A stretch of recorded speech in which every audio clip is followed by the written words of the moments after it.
ওকে, এরপরে এইখানে আরেকটা এই প্রশ্ন। এখানে 2 নম্বরে যে সেলটা দেওয়া এটা হচ্ছে, এগুলো সহজ। জিঙ্ক থেকে জিঙ্ক 2+।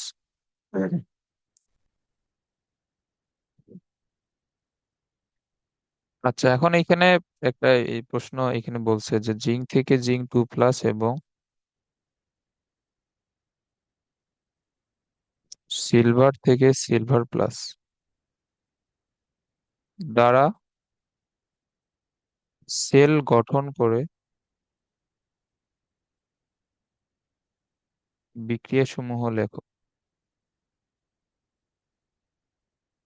এটা একটু মনোযোগ দিয়ে এটা খেয়াল করে, এবং এখানে বোঝার জিনিস অনেক আছে। এখন আমরা তো একটু আগেই তো পড়লাম যে একটা সেল আমাদের হওয়ার জন্য বা একটা কোষ হওয়ার জন্য কি কি দরকার। একটা দরকার অ্যানোড অর্ধকোষ আর একটা ক্যাথোড অর্ধকোষ, না? এই দুইটা দরকার আমাদের। বাট এইখানে এইখানে দুইটাই কোন অর্ধকোষ এইখানে বলো তো? এইখানে যে দুইটা দেওয়া আছে, জিঙ্ক থেকে জিঙ্ক 2+ আর সিলভার থেকে সিলভার+, এই দুইটাই কোন ধরনের হাফ সেল অ্যানোড। এখানে?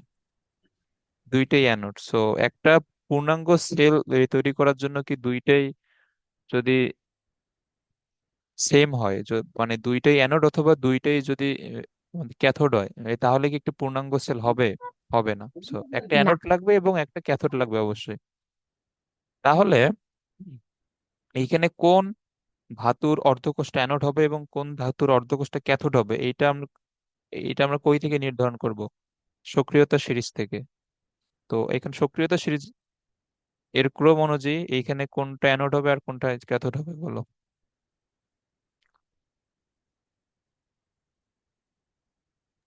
অ্যানোড হবে হচ্ছে জিঙ্ক, আর সিলভার হবে ক্যাথোড। হ্যাঁ, এখানে জিঙ্ক হবে অ্যানোড এবং সিলভার হবে ক্যাথোড। তো এখন জিঙ্কেরটা জন্য যদি আমাদের অ্যানোড হয় তো জিঙ্ক এইখানে, তাহলে আমাদের অ্যানোড হাফ সেল বা অ্যানোড অর্ধকোষ এটা কি হবে? এটা হবে আমাদের জিঙ্ক থেকে জিঙ্ক 2+, এটা ঠিক আছে। এখন আমরা যদি ক্যাথোড হাফ সেল বা ক্যাথোড অর্ধকোষ যদি লিখতে চাই, এখন আমরা এটাকে কিভাবে লিখবো এটাকে? এটা প্রথমেই তো লিখবো Ag+। হ্যাঁ, এখানে আছে প্রথমে এই যে এটাকে এখন উল্টায় দেয়া লাগবে, কারণ এই ক্যাথোড এইভাবে লিখতে হয়, এটা তো জানোই। তো এখন আমাদের যে সেল এই তৈরি করতে যে বলছে, যেমন আগের প্রশ্নে এখানে যে যে সংকেতটা দেওয়া ছিল এটা কিন্তু একটা পুরো একটা কোষেরই সংকেত দেয়া ছিল, বাট এখন আমাদের সেল বা কোষ, এটা এখানে কি হবে? কোষ আমরা যদি লিখি জিঙ্ক থেকে জিঙ্ক 2+, লবণ সেতু সিলভার+ থেকে সিলভার, তাহলে এইটা হচ্ছে আমাদের কোষ। এখন আমরা যদি রিয়াকশন গুলা যে লিখি যে অ্যানোড বিক্রিয়া,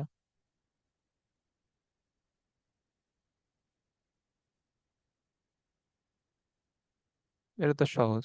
জিঙ্ক থেকে 2টা ইলেকট্রন যাবে, এটা হচ্ছে জিঙ্ক 2+। আর এইখানে ক্যাথোড বিক্রিয়া কি হবে? এটা হচ্ছে সিলভার+ একটা ইলেকট্রন গ্রহণ করবে, গ্রহণ করে সিলভার এখানে ধাতুতে পরিণত হবে, বাট সমতা করার জন্য এখানে আমরা 2 দিব, এখানেও 2 দিব, এখানেও 2 দিব। তাহলে আমাদের পুরো কোষ বিক্রিয়াটা তাহলে কি হবে? কোষ বিক্রিয়া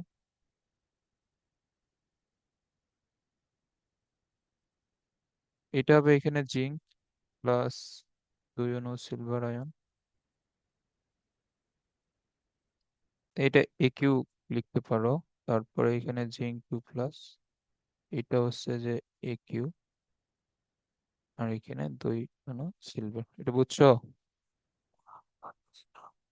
হ্যাঁ। ওকে। আচ্ছা, একটু ধরো 1 মিনিট।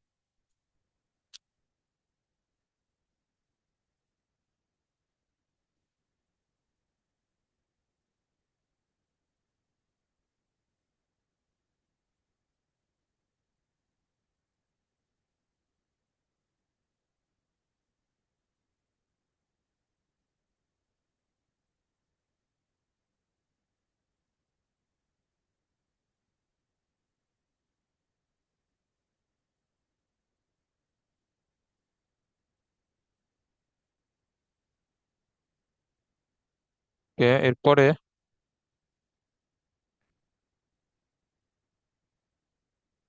এরপরে যেমন এখানে দেওয়া আছে অ্যালুমিনিয়াম,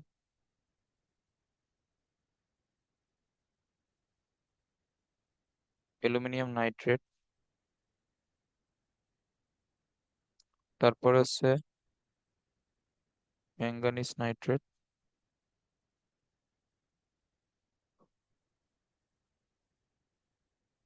থেকে ম্যাঙ্গানিজ। ওকে, তো এখন এখানে রিয়াকশন গুলা লিখতে বললে এটা কিভাবে লিখবো?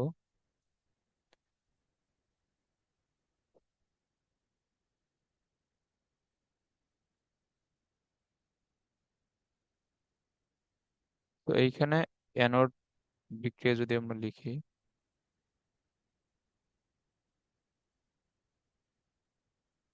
এটা হচ্ছে অ্যালুমিনিয়াম, তিনটা ইলেকট্রন ত্যাগ করে এটা হবে অ্যালুমিনিয়াম 3+, খুবই সহজ। আর ক্যাথোড বিক্রিয়া,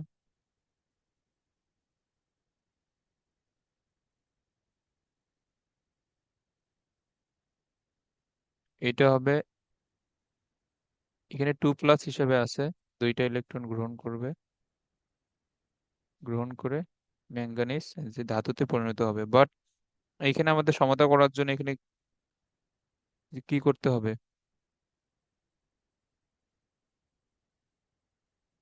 এটাকে 2 দ্বারা গুণ দেওয়া লাগবে।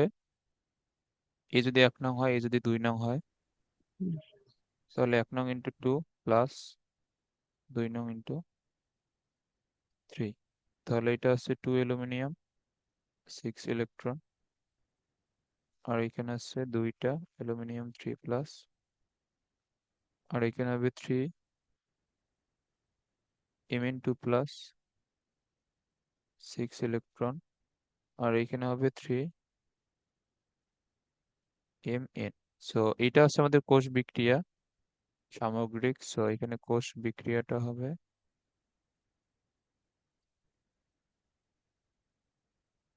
দুইটা অ্যালুমিনিয়াম, 6টা ইলেকট্রন, 6টা ইলেকট্রন বাদ, 3 Mn2+, 2 অ্যালুমিনিয়াম 3+, প্লাস 3 ম্যাঙ্গানিজ। এখন তুমি চাইলে এখন এখানে এই লবণটাও নিয়ে আসতে পারো। সো এটা হবে 2 অ্যালুমিনিয়াম, এখানে লবণ নিয়ে আসলে এটা হবে, মানে এখানে আমাদের যেভাবে আছে আর কি সেভাবেই লিখে দিবা। সো এটা হচ্ছে ম্যাঙ্গানিজ নাইট্রেট,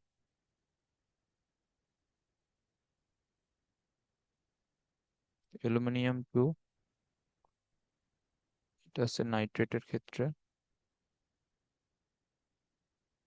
এখানে হবে 3। আচ্ছা, এখানে তো সামনে আর 2 দেওয়ার দরকার নাই, এগুলো আমরা পরিমাণগত রসায়নে যেভাবে শিখছিলাম ওইভাবে। কি ব্যাপার, এইখানে কি আর 2 দেওয়ার কোনো দরকার আছে? কারণ আমরা সংকেত, ধরো আমি তো উল্টা পাল্টা লিখতেছি, এখানে নাইট্রেটের তো এই যোজনী 1। সো এখানে নাইট্রেটের এই যোজনী 1 জন্য তো এখানে 2 আসবে না। এখানে সালফেট হইলে, মানে এখানে যদি তোমার সালফেট হইতো, তখন কিন্তু সালফেটের যোজনী 3, সরি 2 জন্যে কিন্তু অ্যালুমিনিয়ামের সাথে একটা 2 এমনিতে চলে আসতো, তখন এই 2 আর এর সামনে লেখার দরকার ছিল না। বাট এইখানে তো নাইট্রেট আছে, সো অ্যালুমিনিয়াম নাইট্রেট হচ্ছে এর যোজনী 1, সো এখানে 3 হবে, তো এখানে সামনে 2 দেয়াই লাগবে, আর এখানে 3 ম্যাঙ্গানিজ। ওকে, এগুলো আশা করি বুঝছো।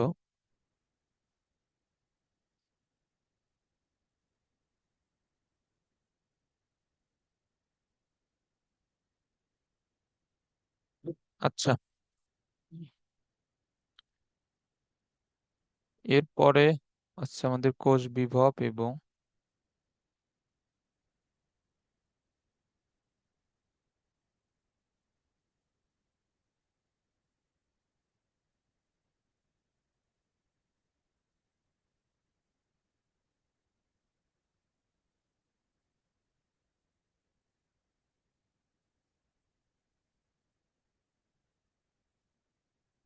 ওকে, তো এখন কোষ বিভব অথবা এখানে তো প্রমাণ কোষ বিভব, এটা আসলে কি?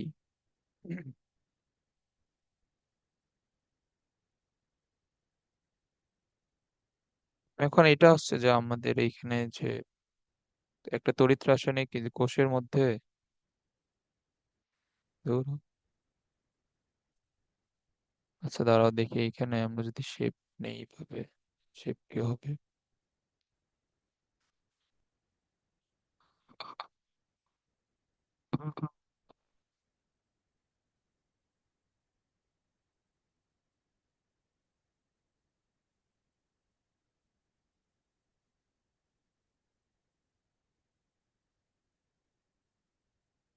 না, এরকম কোনো শেপ তো এইভাবে নাই আসলে।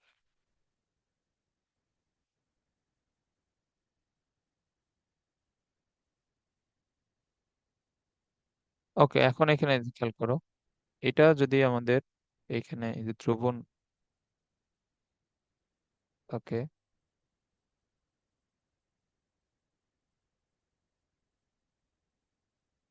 আর এইখানে আমরা এই জানি যে এইখানে আমাদের একটা তড়িৎদ্বার থাকবে, আর এইখানে একটা থাকবে। ওকে,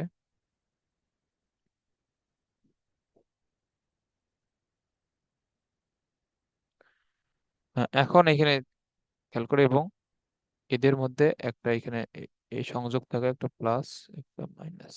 সো এটা প্লাস প্রান্ত, এটা মাইনাস প্রান্ত, এই জন্য এটাকে বলা হয় হচ্ছে যে অ্যানোড, এবং এইটা হচ্ছে আমাদের এখানে ক্যাথোড।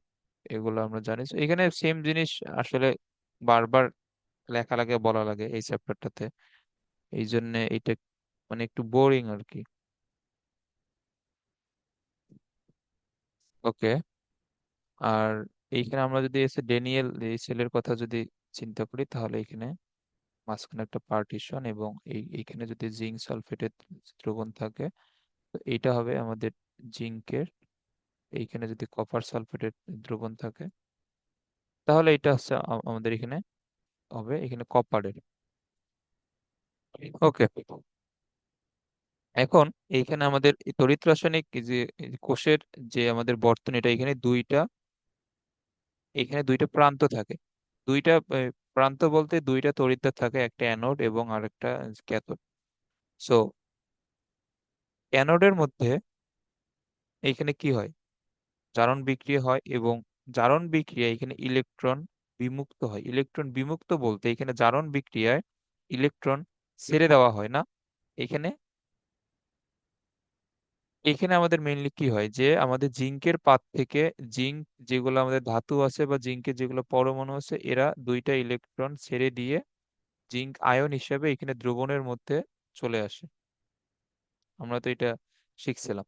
তার মানে এখানে এই পাতের মধ্যে বা এই তড়িৎদ্বারটার মধ্যে ইলেকট্রন বিমুক্ত হচ্ছে বা ইলেকট্রন ছেড়ে দেওয়া হচ্ছে।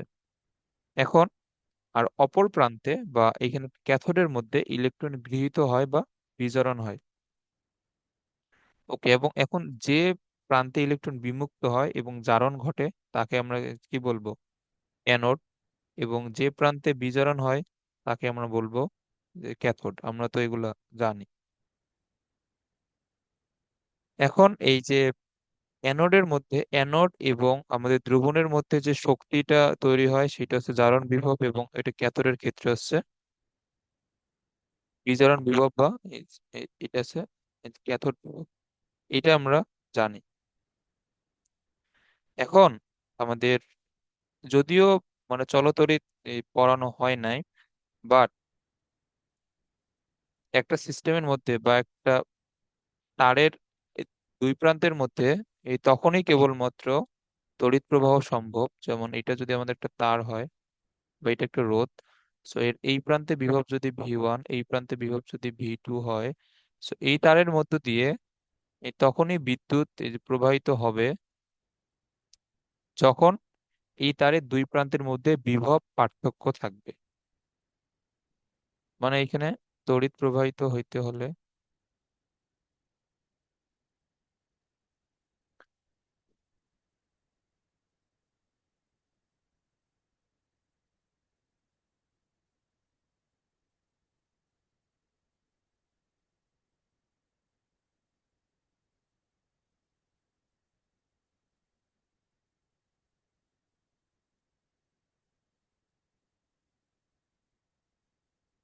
এখানে অবশ্যই বিভব পার্থক্য থাকতে হবে। এখন আচ্ছা, আমি যেগুলা যে বললাম এগুলা তো মানে যদি পিডিএফ এ যদি না থাকে তাহলে তো বুঝতে পারবো না ভাই।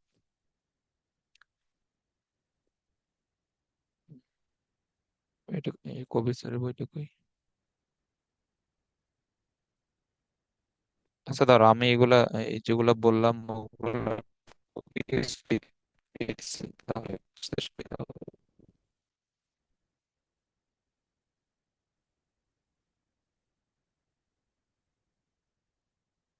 কারণ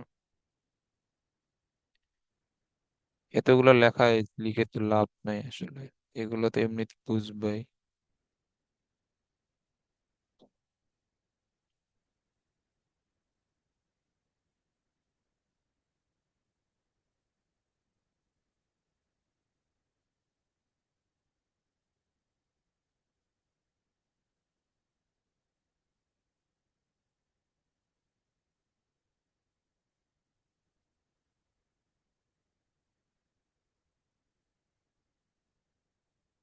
আচ্ছা দাঁড়াও আমি এটা ইয়ে করে দিচ্ছি।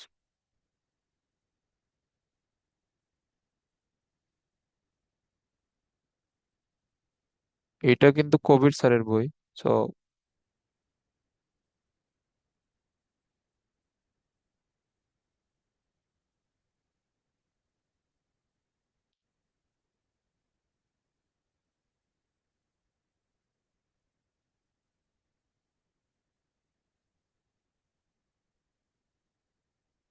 এখন এই জন্য যে আবার এই যে কবির স্যারের বই কিনা লাগবে তা নয়, কবির স্যারের বই কিনবা এটা ভর্তি পরীক্ষার সময় কি, এখন লাগবে না। ওকে, এখন এইখানে আমি যে যা যা বললাম এখানে সবকিছু লেখা আছে। এখানে তোমার মেইনলি হচ্ছে যে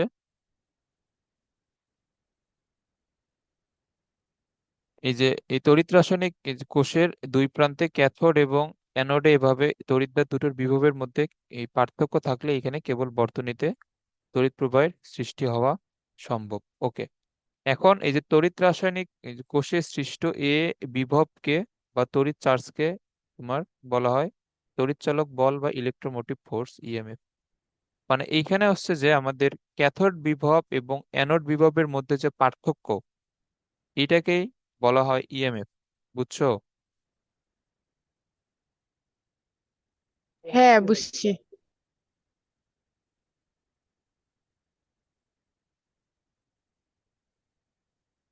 এখন হচ্ছে যে তড়িৎ রাসায়নিক কোষের দুটি তড়িতের জারণ বিভব, এখন এটাকে আমরা কিভাবে লিখবো? ওয়েট, এটা হচ্ছে চার ভাবে লেখা যায়, সো আমি এই সবগুলো দেখাইতেছি। ওকে, এখন এইখানে খেয়াল করো এই যে এই সমীকরণগুলো লেখা খুবই ইম্পর্টেন্ট।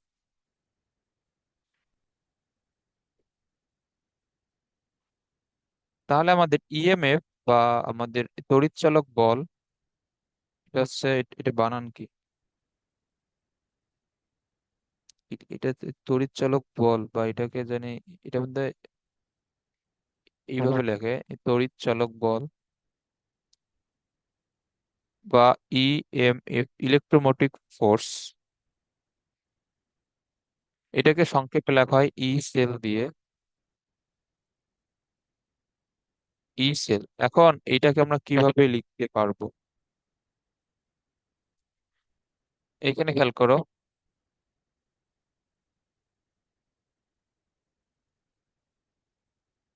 অ্যানোডের জারণ বিভব। আচ্ছা এটা তো এই যে আগের পেজে এই যখন এগুলো লিখে দিছিলাম তখন অক্স ছিল আগে আর অ্যানোড ছিল পরে, এখন এটা তুমি এইভাবে লিখতে পারো, মানে যে কোনো একভাবে লিখতে পারো, কোনো সমস্যা নেই। মানে এই যে যেটা বললাম যে আমি এর আগে এইভাবে লিখে যে দেয়া হয়েছিল সম্ভবত, সো তুমি যে কোনো একভাবে লিখতে পারো, এটা কোনো বিষয় না।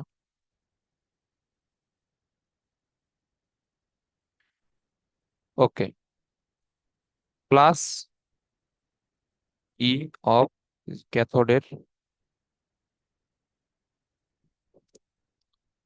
বিজারণ বিভব। ওকে, এই একভাবে লেখা যায়। আবার তুমি আরো একভাবে লিখতে পারবা, এটা হচ্ছে অ্যানোডের জারণ বিভব।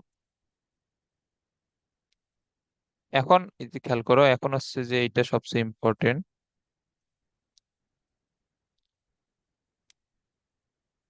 এখন এইখানে আমরা তো শুরুতে লিখলাম, এইখানে তো ক্যাথোডের বিজারণ বিভব, বাট তুমি যদি এখানে ক্যাথোডের জারণ বিভব লেখো, মানে জারণ বিভব এবং বিজারণ বিভবের মধ্যে কিন্তু একটা সম্পর্ক আছে, এটা হচ্ছে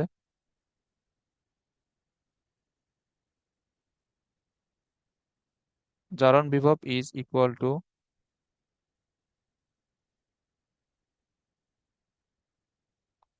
বিজারণ বিভব, কিন্তু সামনে একটা মাইনাস। এই সম্পর্কটা মাথায় রাখবো। এটা হচ্ছে জারণ বিভব এবং বিজারণ বিভবের মান সমান, কিন্তু চিহ্ন একটা আরেকটার বিপরীত। ওকে। সো এখন আমি যদি এইখানে তোমার বিজারণ বিভবের জায়গায় যদি জারণ বিভব লিখি, মানে জারণ বিভব লিখলে এখানে ও এক্স, মানে এটা হচ্ছে অক্সিডেশন। এখন আমি যদি তোমার এই ক্যাথোডের বিজারণ বিভবের জায়গায় জারণ বিভব লিখি, তো এখানে সামনে একটা মাইনাস আসবে না? হ্যাঁ, ওকে। এখন এটা আরো একভাবে লেখা যায়, যেমন আমি যদি এখানে লিখি অ্যানোডের,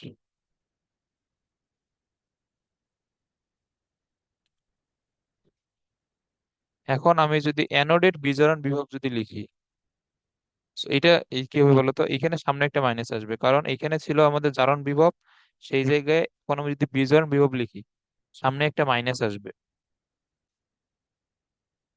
আর এই ক্যাথোডের যদি জারণ বিভব লিখি, তাহলে আসবে প্লাস, মানে ফার্স্টটা এখানে লিখলাম, মানে এখানে তোমার একটাকে চেঞ্জ করে আরেকটাকে আগের মতো। ওকে, এটা আশা করি এটা বুঝছো।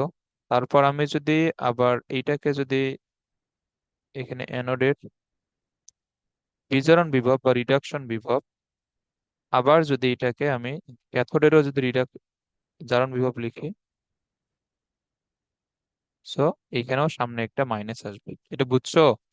সো এইখানে এখন চার ভাবে করলেই সেম অ্যান্সার আসবে।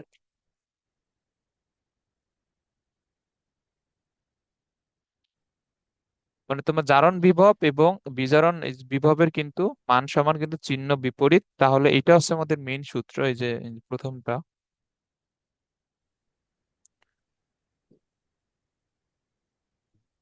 এটা হচ্ছে মেইন সূত্র। এখন তুমি এটাকে এই তিন ভাবে চেঞ্জ করতে পারো, এটা কিন্তু মাথায় রাখতে হবে।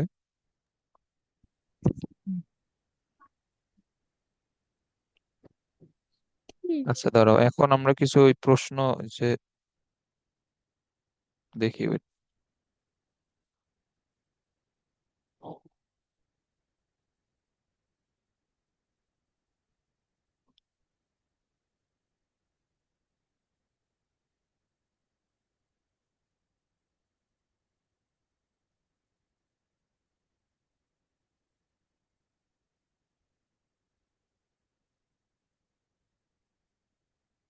এখন হচ্ছে 2 দিন থেকে ঠিকমতো স্লাইড রেডি করতে পারতেছি না, কারণ হচ্ছে যে আমার অন্য একটা ফ্রেন্ড হচ্ছে যে আমার মাউসটা নিয়ে ওর রুমে রেখে তারপর তালা মেরে চলে গেছে আর কি। এই জন্য মাউস ছাড়া এগুলা কাজ করা অনেক টাফ আর কি। এমনিতে এই ল্যাপটপের টাচ স্ক্রিন দিয়ে কাজ করা যায়, বাট এগুলো মাউস ছাড়া এগুলো স্লাইড রেডি করা অনেক সমস্যা হয়েছে, ধরো এটা যায় না।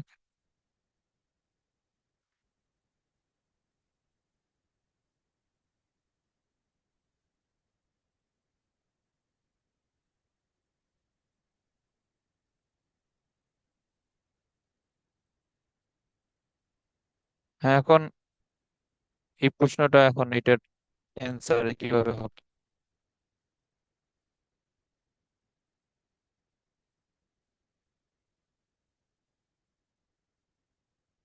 এখানে খেয়াল করো, এখানে হচ্ছে যে তোমার জিঙ্ক থেকে জিঙ্ক 2+, এটা জারণ বিভব দেওয়া।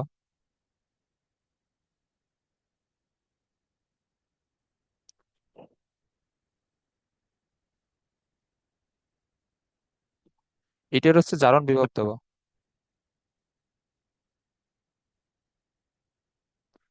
তো এটা জারণ বিভব হচ্ছে +0.76 ভোল্ট।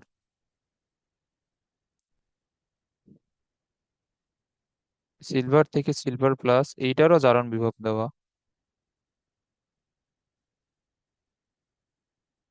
-0.799 ভোল্ট। ওকে, এখন এইখানে আমাদের যেটা মেইন সূত্র, তুমি সবসময় এই সূত্রটা লেখাটা ট্রাই করবা, যে ই সেল,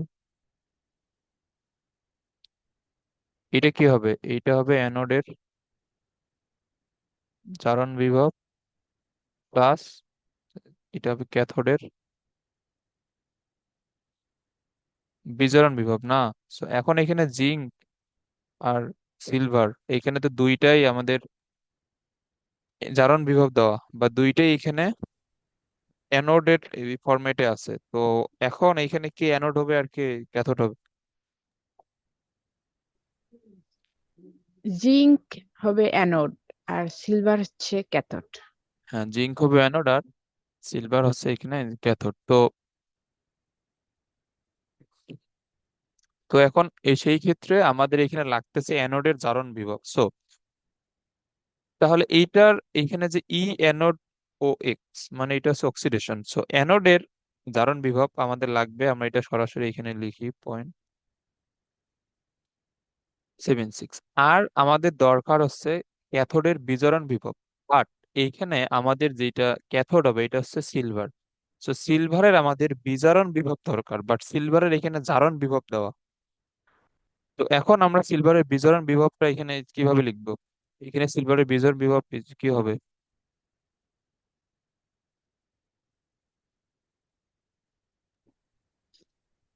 এটা হবে 0.799। হ্যাঁ, এখন এখানে তোমার জারণ বিভব দেওয়া আছে মাইনাস, এখন আমি যদি বিজারণ বিভব লিখি, সেটা কি হয়ে যাবে? এটার এই চিহ্ন তো চেঞ্জ হয়ে যাবে, এটা হবে প্লাস। হুম। সো এখন এটা হবে, এখন আমি যদি বিজারণ বিভবটা লিখি, তাহলে এখন এটা হয়ে যাবে প্লাস। এই দুইটা যোগ করো, এই দুইটা যোগ করলে আনসার কত আসে এখানে? 1.599। এবার একটা বুঝছো? হ্যাঁ, বুঝছি। এখন এইগুলাকে এইভাবে রিপ্রেজেন্ট করা হয় যে ই জিঙ্ক থেকে জিঙ্ক 2+। দেখো, জিঙ্ক থেকে জিঙ্ক 2+ যখন লেখা হচ্ছে তখন এইটা অবশ্যই জারণ প্রকাশ করে। আবার এইটা এখানে যে ফরম্যাটে লেখা আছে, তুমি যদি এটাকে সিলভার থেকে সিলভার প্লাস লেখো, এটা কি বোঝায়? এটা দ্বারা এই বোঝায় যে এটার জারণ বিভব। বাট আমাদের এখানে দরকার কি? আমাদের এখানে দরকার তো বিজারণ বিভব। সো আমি যদি এখন এটাকে বিজারণ বিভবের ফরম্যাটে লিখি, সো এটাকে বিজারণ বিভবে লিখলে এটা কি হবে? এটাকে বিজারণ বিভবে লিখলে এটা হবে ই সিলভার প্লাস থেকে সিলভার, না? এটাই তো বিজারণের ফরম্যাট। সো এটাকে দেখো, যখন সিলভার থেকে সিলভার প্লাস, তখন তার জারণ বিভবের মান দেয়া আছে। এখন আমি যদি তার বিজারণ বিভব লিখি, এটা কি এটা তার চিহ্ন চেঞ্জ হয়ে যাবে। এগুলো বুঝছো? হুম। ওকে।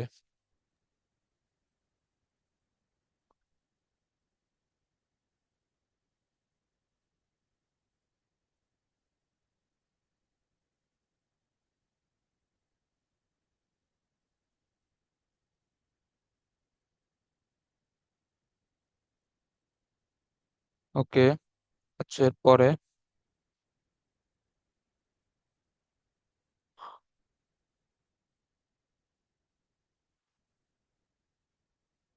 এখন আর একটা জিনিস লিখে নাও।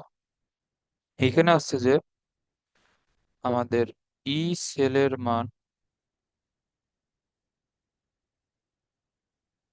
ই সেলের মান যদি এই পজিটিভ হয়,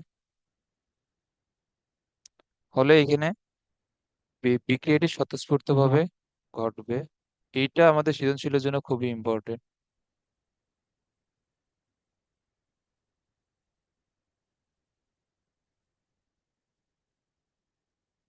মানে আমাদের যেটা কোষ এই যে বিক্রিয়া আছে, এটা এটা স্বতঃস্ফূর্ত ভাবে মানে নিজে নিজে হবে, নাকি বাইরে থেকে আরো কোনো শক্তি দেয়া লাগবে? যদি ই সেলের মান পজিটিভ হয় তাহলে কোষ বিক্রিয়াটা, এই যে আমরা তো একটু আগে অনেকগুলো কোষ বিক্রিয়া লেখা শিখে আসলো, যদি এর কোষ বিভবের মান বা ই সেলের মান প্লাস হলে কোষ বিক্রিয়াটি স্বতঃস্ফূর্তভাবে ঘটবে। আর যদি না হয় তাহলে এটা স্বতঃস্ফূর্তভাবে ঘটবে না। এটা খুবই ইম্পর্টেন্ট সৃজনশীলের জন্য। এই- এখানে তোমাকে জিজ্ঞেস করবো যে কোষ বিক্রিয়াটি স্বতঃস্ফূর্তভাবে ঘটবে কিনা। তো এখন তোমার এই যে ই সেলের মানটা বের করতে হবে। এইসব মান এই প্রশ্নে দেয়া থাকবে, জারণ বিভব এবং বিজারণ বিভবের মান। তখন ই সেলের মানটা এখান থেকে বের করতে হবে। যেমন হচ্ছে যে, আমরা আরেকটা প্রশ্ন সলভ করি।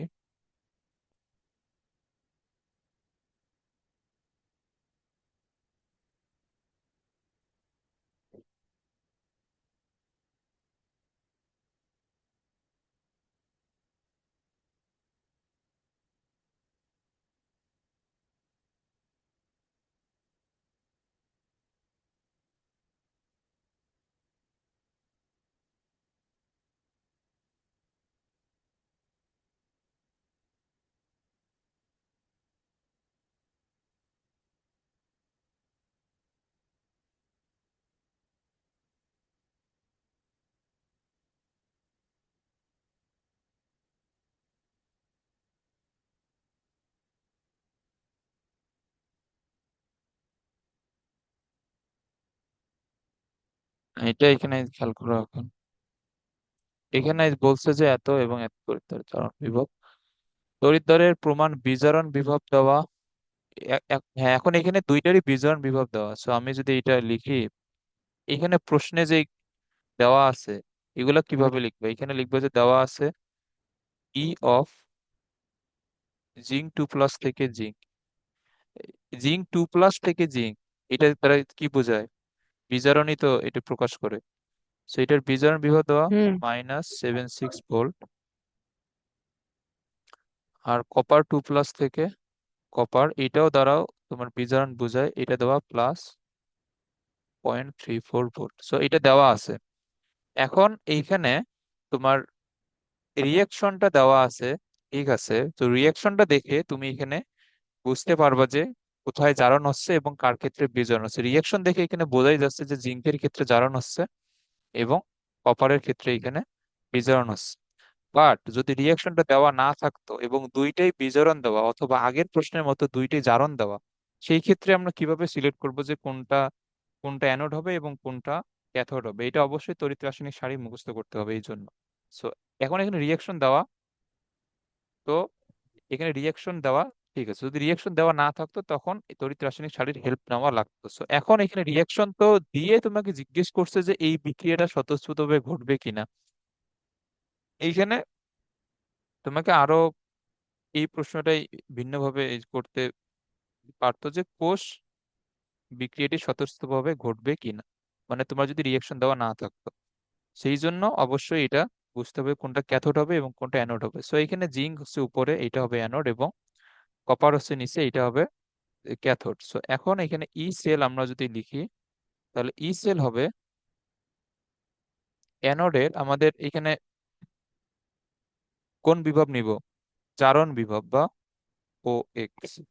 আর এখানে প্লাস নিব ক্যাথোডের ক্ষেত্রে কোন বিভব? বিজারণ। হ্যাঁ, তাহলে এটা হচ্ছে রিডাকশন। ওকে।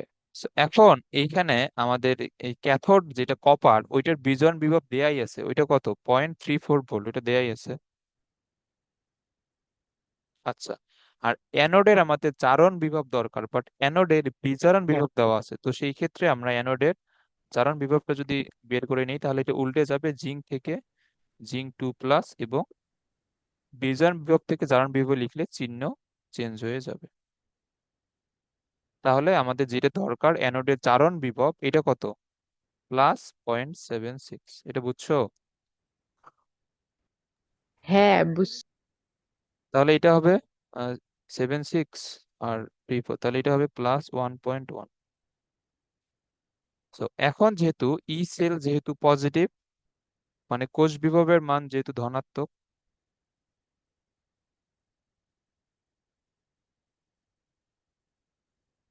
অতএব এখানে এই বিক্রিয়াটি স্বতঃস্ফূর্ত স্বতঃস্ফূর্ত ভাবে এটা ঘটবে।